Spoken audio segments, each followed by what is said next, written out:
Hello guys and welcome back to my channel. So in this video I will show you that how to see someone's recent followers on Instagram. So you don't need to open the app actually.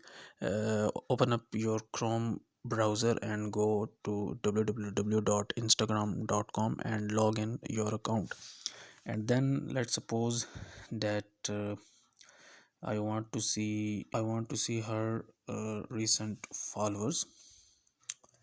So then you open up the account of that person whom recent followers you want to see. Okay, and then the next thing that you have to do, actually you have to convert this mobile website into a desktop site. And how you can do that, you can click on this on the top right side arrow icon, and down here it says desktop site. You will click on this one, and now your website is converted into a desktop site. Okay,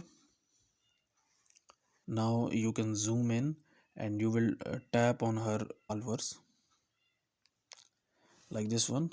So when you tap on her, this list will appear. Okay, so from top to bottom, the most recent follower will appear on the top, and then other, and then other. Okay, so that's how you can see someone's recent followers on Instagram. So guys, if you find this video useful, kindly like this video and subscribe to this channel, and I will meet you in the next video.